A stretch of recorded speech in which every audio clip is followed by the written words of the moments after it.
message to Captain Kirk. Kirk here. Your security measures a disgrace. In my opinion, you have taken this entire very important... I had no idea. What? He's so much more handsome in person. Those eyes. Kirk had quite the reputation as a ladies' man. Not him. Spock. Mr. Spock was the unexpected sex symbol of Star Trek and still retains that status even today. People, even many scholars, have been asking why for decades. While many people smarter than me have written about it, I thought I'd do my own summary of why that may be, based on answers from forums and from what other women have told me. This is not the end-all be-all of female attraction. This is just a video working to understand the unique appeal of this specific character. Just because many have an appreciation for Spock does not mean there's no love for other types of men, or that this represents the tastes of all women. With that being said, I'm Amazzonkane, and here's my breakdown on why Spock is still such a popular sex symbol. She really like those ears? Captain, the Horta is a remarkably intelligent and sensitive creature with impeccable taste. Starting on a more superficial level, he is quite handsome in a few ways. He fits the tall, dark, and handsome mold, but in a very unique way. Sure, he has a nice face and body, but he still looks very approachable and kind as opposed to intimidating.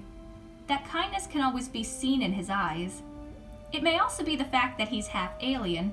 The alien aspect has the foreign appeal, but the human side makes him familiar. He's different enough to be mysterious and exotic, but not so different that he triggers the fear of the unknown. Not to mention, going back to the superficial stuff, he is more than capable of passionate sex, especially during Pon farr. It is the Pon farr. The time of mating.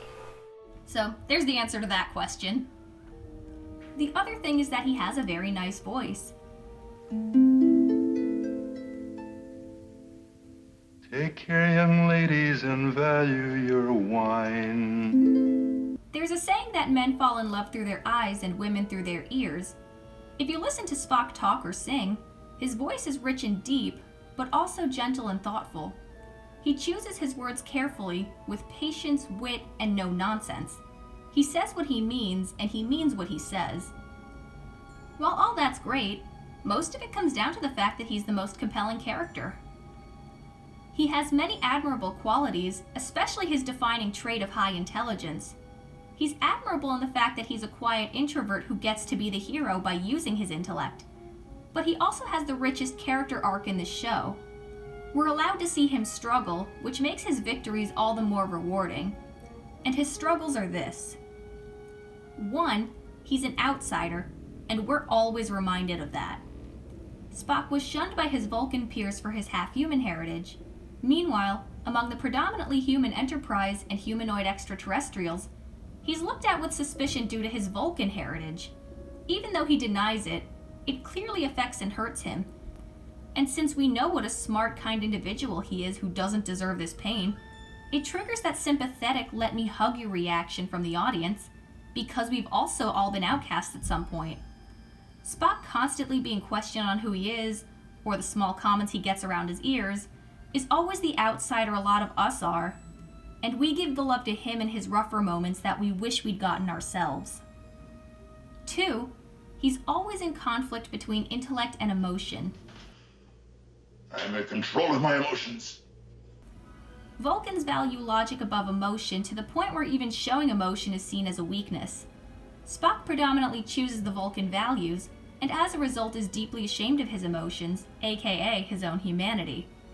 His arc is fully realized in the motion picture, when he decides to embrace his human side. This is something most people can identify with in some way.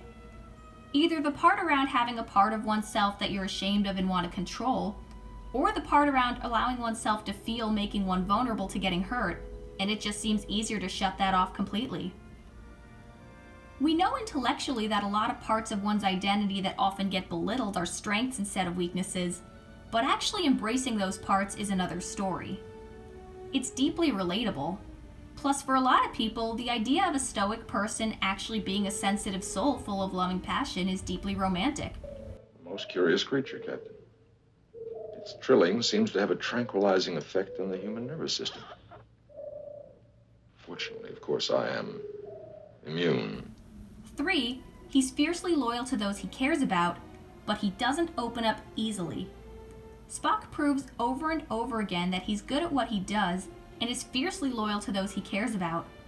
But getting him to actually open up is a challenge, which is often frustrating to those who don't understand him, the classic case being Dr. McCoy. Spock's quiet but still noticeable loyalty is shown in how he's willing to make sacrifices for those he's closest to, without expecting something in return.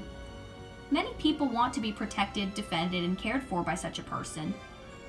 In addition, there's something romantic to a lot of people where only that special someone can break down those emotional walls and be that closest relationship as a result.